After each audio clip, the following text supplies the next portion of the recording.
Welcome back with Laura Bower. So Hello. it's another one of those times that I get to talk to myself because both of these extra people That are me. rhymed. Actually, let's not start asking. I guess we'll ask her a question. Mr. Augustini? I've only met him once or twice at social affairs. He seems to be very competent at one. But maybe you should touch me.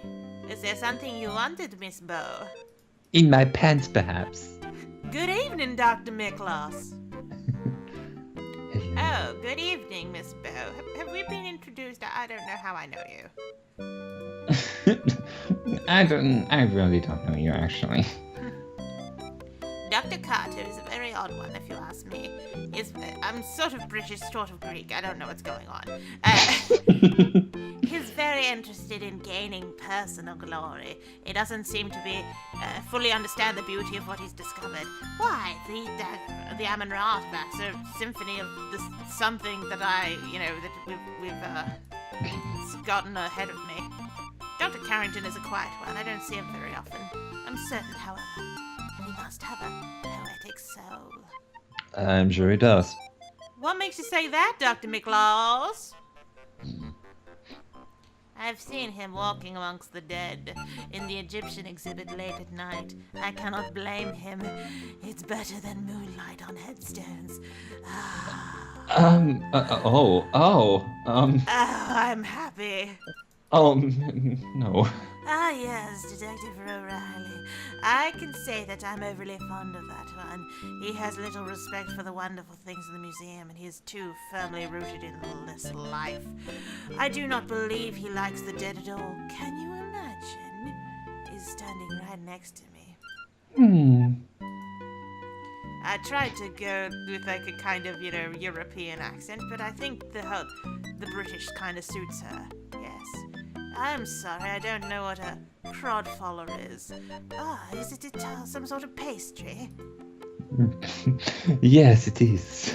Oh yes, he runs the laundry down the way. He always managed to keep the pleating in my silk shrouds just right. No, I'm afraid I don't know Detective John Bow. Is he your father? That's nice. I admire the police. They get to spend so much time with the sick and the dead. And in New Orleans with all those beautiful cemeteries. Oh my god. Oh, no. An odd little fellow, that one. He reminds me of all the specimens in my dried rat collection. Now I'm really digging this for her. I can tell. Me? Oh, how sweet of you to ask about me, my dear. Well, I consider myself a simple woman. Just an echoing museum, a few hundred dead things, and a ferret for company. And I could be happy for the rest of my life. Well, with a little male companionship from time to time, that is.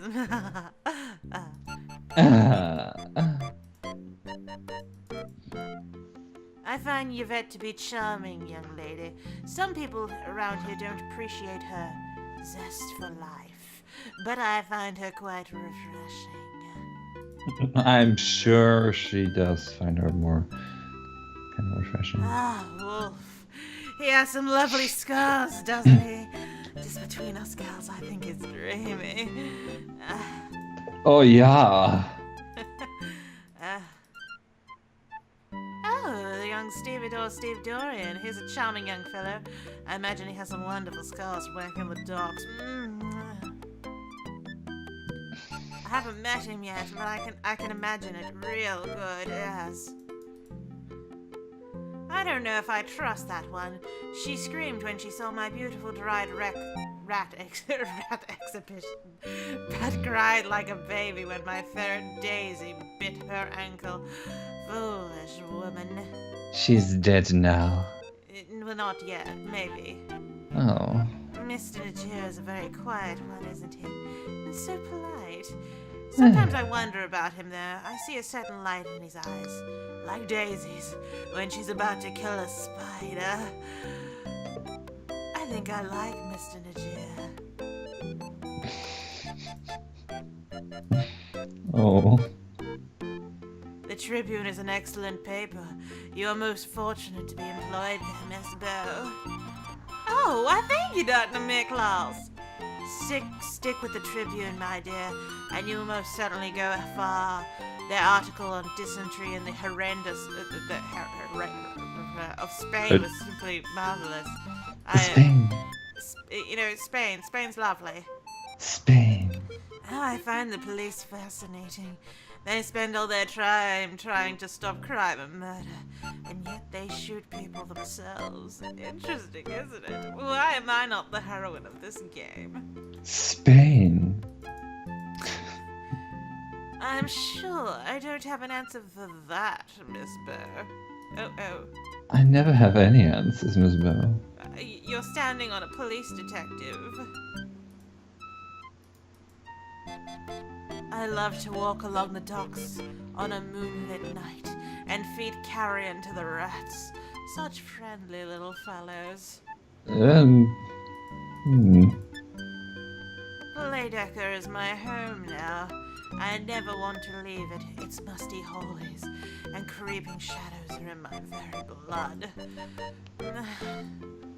Oh dear. How do you like living in New York, Dr. Miklos? Well, I've always heard it was a city rife with crime and danger and murder. So far, I've not been disappointed.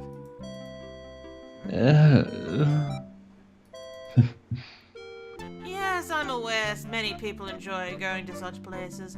I personally do not. I find them too noisy and the people are too lively. I would like to get a good look at some of those hedonist livers, though. That bootleg alcohol is quite strong. Yes? Ah, you're wise to carry a notebook, my dear. One never knows when one might see or hear something that will change one's life forever. And write a best-selling novel. Oh, you're wise to carry a magnifier, my dear. You miss so many of the good things if you don't look close enough. Imagine never seeing pores or lice or fungus spores. Sorry, I lost myself. Did you know that bacteria can survive on the rim of a glass for 3 days, my dear? So, Dr. Miklos, has this been a good year for you? I would say yes, very good. I came here from Greece just a short time ago, and look at me now, curator of the largest private museum in New York, and I've got a great British accent somehow. I'm happy to hear that, Dr. Miklos. Tell me, have you noticed anything unusual at the museum lately? The whole museum is unusual, my dear. We are surrounded by dead things. Just walk around for a while and breathe in its wonderful atmosphere. Why, the whole place smells of death. I may just do that. Have you noticed any dead things that, well, don't belong? My dear, every dead thing belongs. Dead things are our friends. Oh no. And I got all that from 1926. Now, Dr. Miklos, do you have any idea who would want to steal the Dagger of Amon raw? Me. Very funny, everyone, silly girl. It's a priceless artifact. Not only that, it is said the blade is an unknown alloy that can slice through bone like butter. Ah! I suppose that's a silly question after all. Let me rephrase that. Do you know anyone with a particular motive? Like, someone standing next to you? Well, Todd Smith and Ramses Najir both wanted it very badly, to return it home to their homeland. But they both seem so upset, it hardly seems possible that they could have done it. I did not do anything. And again, perhaps they're just fine actors. I most definitely not. You're an expert in Egyptology, ain't you, Dr. Miklos? Well, yes, I suppose I am. I've been fascinated with the ancient Egyptians since I was a tiny girl. They love death like you Americans love baseball. Baseball. That's all you're gonna say about that? Yes. But my dear, we've already discussed that. Shall we move on to a fresh topic? There's no more fresh topics. Don't you go be touching me now, lass. How are you, Detective O'Reilly? I'm thinking. I'm blinking at you. Oh. Oh. Hello? Hello? Oh. Oh no. Game? Hello? Game? Game? Detective O'Reilly. Press enter. Or escape. Escape! Escape! Oh no! Alright, so we're cutting this episode here. The game has a hiccup. We'll be back next time with more Laura Bow. Larva! Bye.